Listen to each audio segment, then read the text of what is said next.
Hello everyone. Here we are with the research news on plant pathology for the month of August 2020. There are hundreds of research articles published all over the world in the month of August 2020. However, I am presenting only a few of them. So let us start. A new disease resistance mechanism in potato. The disease in potato, late blight, is still important. It is a disease with which the science plant pathology started. Here, in this research, a strain of Phytophthora infestans was found in the Hunan province of China, which has been called as super virulent race. So, this race can overcome all the 11 known lead blight resistance genes from Solanum demicum. Now, this group of researchers they found a diploid wild-type potato, Solanum jamesi, which has resistance to this supervirulent race. And they also found multiple signal transduction pathways and secondary metabolic pathways comprised of salicylic acid, jasmonic acid, and ethylene in plant immunity. They also showed that photosynthesis in that wild potato is inhibited to promote the immune response. So the search for resistance to Phytophthora infestans goes on because super virulent race can attack all the 11 known lead blight resistance gene from Solanum demicum. So in the second we have VdNPS. NPS means non-ribosomal peptide synthetase. It is an enzyme which has a role in the biosynthesis of antibiotics, toxins, and siderophore. In addition to these, this NPS has also role in virulence, determining the virulence in different phytopathogens or plant pathogens. How do we know that? It has been known from the study in Verticillium dahliae. When this NPS gene was deleted from this phytopathogen Verticillium dahliae, it led to the decreased production of Conidia microsclerotia and also decreased pathogenicity. So NPS gene, we can say that it has role in the production of Conidia, microsclerotia and pathogenicity of this plant pathogen Verticillium dahliae. So this study provides a reliable theoretical basis for the development of cultivars with durable resistance against diseases caused by Verticillium dahliae. Now let us see the third one. It is about citrus Tristeza virus. It's a well-known citrus pathogen. In this study, citrus Tristeza virus two isolates of one genotype T68 were obtained from one source, one infected or diseased citrus plant by single aphid transmission. This virus is aphid transmitted. This virus belongs to group Clostridovirus and it is one of the largest or longest plant viruses. And the isolates they collected from one source by single aphid transmission. They showed different stem pitting symptoms in another host, that is grapefruit. When the full genome sequencing was done, The isolates showed minor nucleotide sequence differences, but they showed visible stem pitting symptoms which were different. There were numerous nucleotide changes in close proximity that were detected in the P33 open reading frame, and this is, according to them, the first report of full genome characterization of CTV isolates of a single genotype derived from the same source but showing differences in pathogenicity. So, a few nucleotide differences between two isolates can lead to a vast symptomatic differences or pathogenic differences in the isolates.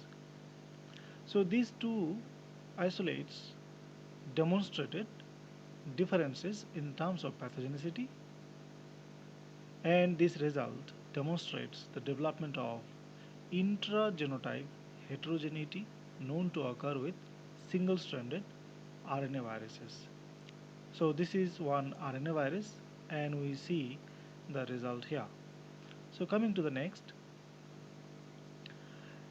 identification of a new species, Diaporthe humulicolo. It is a pathogen of common hop. Common hop is a commercially important flowering plant in the United States. In 2018, a new disease was observed, and when they studied, after proving the Cox postulates, they found that it is a new species and they gave the name Diaporthe humulicolo. So coming to next, decreased sensitivity of Leptosphaeria maculans to Pyraclostrobin in Canada. So this group of fungicides, which are new generation fungicides, are derived from strobilurins, which are actually obtained from some natural uh, mushrooms, strobilurus. They have ability to inhibit the mitochondrial respiration in the target organism, and these fungicides, strobilurins, they show effectiveness against fungi across many classes, and these are systemic and single site inhibitors. Now the problem with single site inhibition fungicides is that the fungi grow resistance against them quickly because these fungicides affect only one metabolic step in the fungi. So the fungi can overcome the resistance quickly. Here we have one example where the fungus Leptosphaeria maculans showed tolerance to Pyraclostrobin or decreased sensitivity to Pyraclostrobin, or you can say the fungus Leptosphaeria maculans showed resistance to Pyraclostrobin. That means Pyraclostrobin will not be effective against this fungus at the recommended dose. So it requires a change of fungicide, discovery of new fungicides to control the fungus, or we need a combination of fungicides to control this fungus. So it is the fungicide resistance management that comes into picture. All over the world, we have growing concern of fungicide resistance in many fungi, especially with the systemic and single site inhibition fungicides.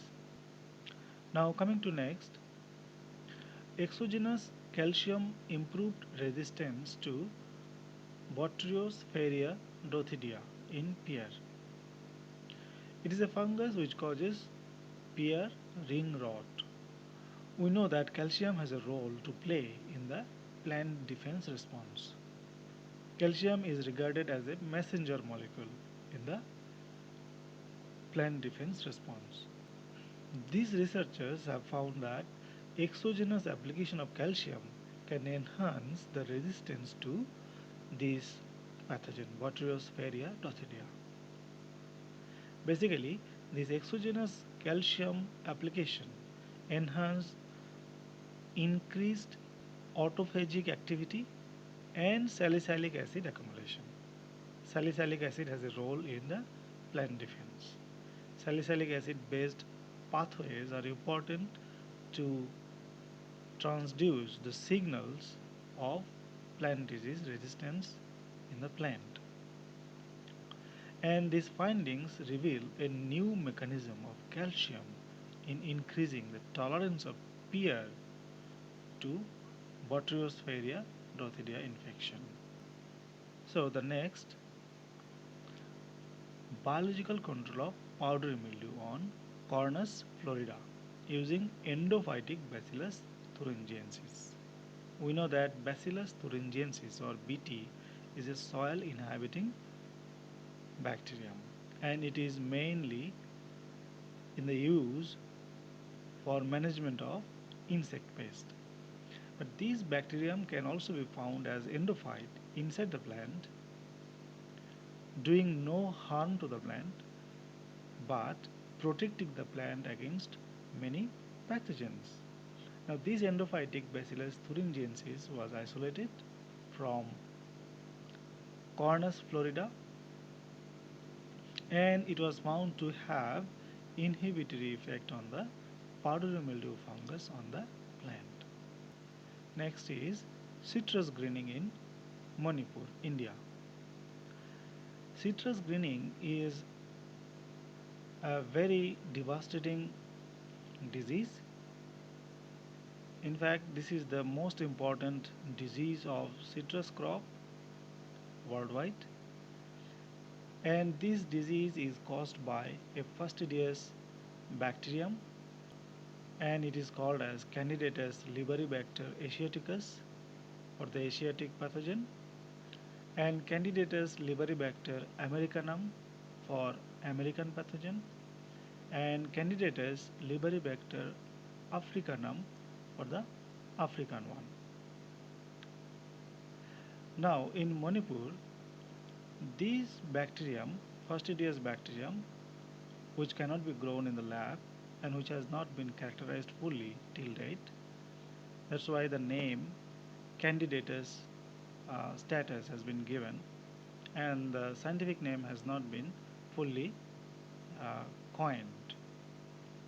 Now this bacterium was detected in the citrus orchards of the state Manipur using species specific primers and interestingly the incidence of the disease was found to be the highest in the lower elevation, that is 700 to 1200 meter above sea level, and was found to be least in higher elevation, that is 1200 to 1500 meter above sea level.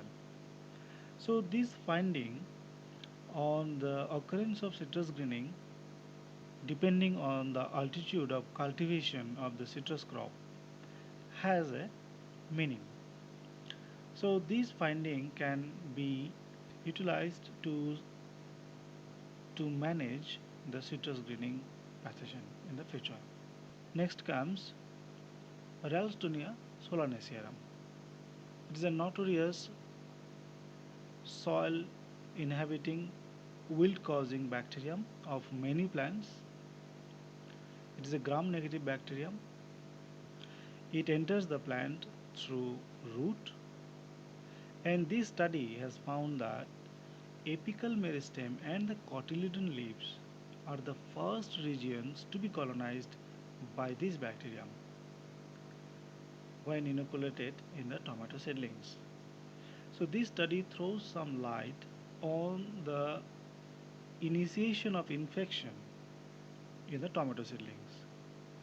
So though the bacterium enters the plant through root, they colonize the apical meristem and the cotyledon leaves.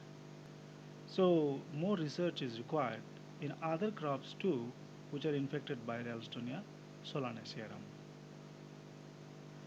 Next comes management of a bacterial disease in potato, that is scab of potato caused by Streptomyces scabies.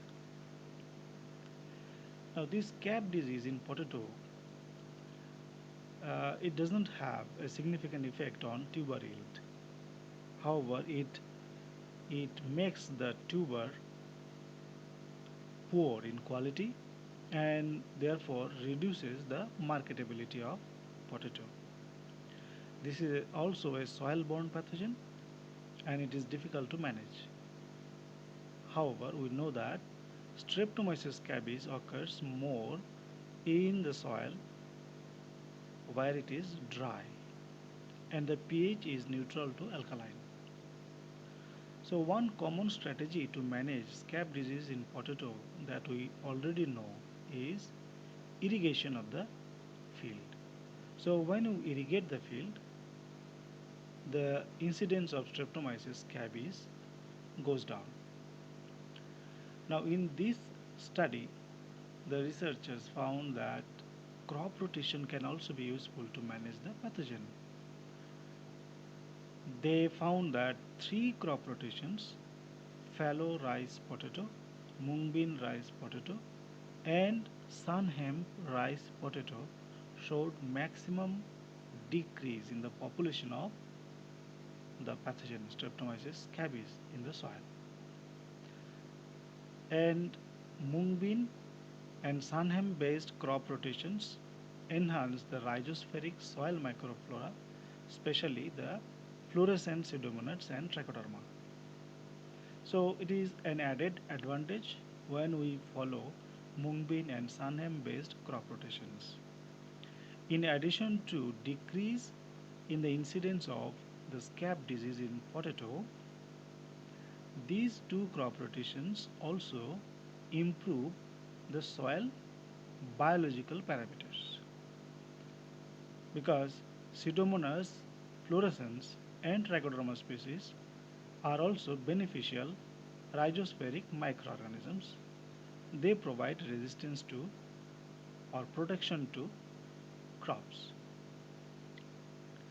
Next comes nitric oxide, its role in improving tolerance to Fusarium oxysporum forma specialis cubens, tropical race 4 in banana. Nitric oxide is one of the most studied signaling molecules as it is an important modulator that interact with other molecules during plant defense mechanism. Now the predominant regulatory mode of action of nitric oxide is protein S nitrosylation, that is the covalent binding of nitric oxide moiety to the sulfhydryl group of cysteine residue to form S-nitrosothiol. So when nitric oxide donor is applied, it reduces the severity of Fusarium wilt in banana. When we take the nitric oxide through application of scavengers, scavengers will trap nitric oxide and make nitric oxide unavailable. So when nitric oxide is unavailable because of presence of scavenger, that leads to increase in Fusarium wilt disease. So here the researchers find that nitric oxide can improve the tolerance to Fusarium wilt through S-nitrosylation. So nitric oxide provides tolerance to the crop against the pathogen Fusarium oxysporum forma specialis cubens TR4. So TR4 is a very devastating race of this pathogen Fusarium oxysporum forma specialis cubens that causes Panama disease in banana, Panama wilt of banana. So Panama wilt of banana has become a worldwide concern for banana growers. Now this piece of research provides some hope that nitric oxide can improve the tolerance of banana against the Panama wilt pathogen. Next is screening of soybean cyst nematode effectors for their ability to suppress plant immunity. In a plant pathogen interaction, basically the pathogen tries to infect or invade the host and the host tries to defend. We know that disease is an exception and resistance is the rule. So a host always tries to defend itself against the invading pathogens. Now pathogen tries to overcome the defense responses which are there in the plant. Various pathogens are known to have various levels of their activities through which they overcome the resistance in the plant and they become successful in infecting the plant. Effectors are the proteins which are secreted inside the plant cell to suppress plant immunity. To avoid plant defense, effector molecules are injected directly into the plant cell. So, through the production of effectors, many pathogens become successful pathogens. Now here, we see that effectors are also produced by nematodes, soybean cyst nematodes. Effectors have been largely characterized in the bacterial pathogens, plant bacterial pathogens. Now here we see soybean cyst nematodes, Heterodera glycines, they produce effectors. So the researchers here identified 3 effectors as ETI, effector triggered immunity suppressors, and 7 effectors as PTI suppressors.